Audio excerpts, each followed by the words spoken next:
Court documents show former North Dakota Senator Ray Holmberg is continuing to violate conditions of his release as he awaits sentencing on child sex tourism charges.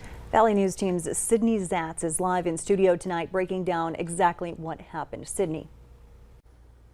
Stacy, Justin, the accusations against Holmberg claim he traveled abroad multiple times in the 2010s to have sex with minors, a crime he pleaded guilty to back in August.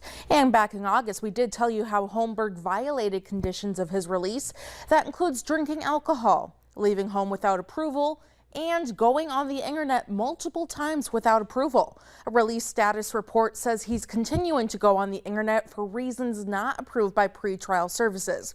He's done this multiple times in August and one more time at the end of September. The initial investigation started following a report Holmberg traded scores of texts with a man jailed on child pornography charges. Justin, Stacy.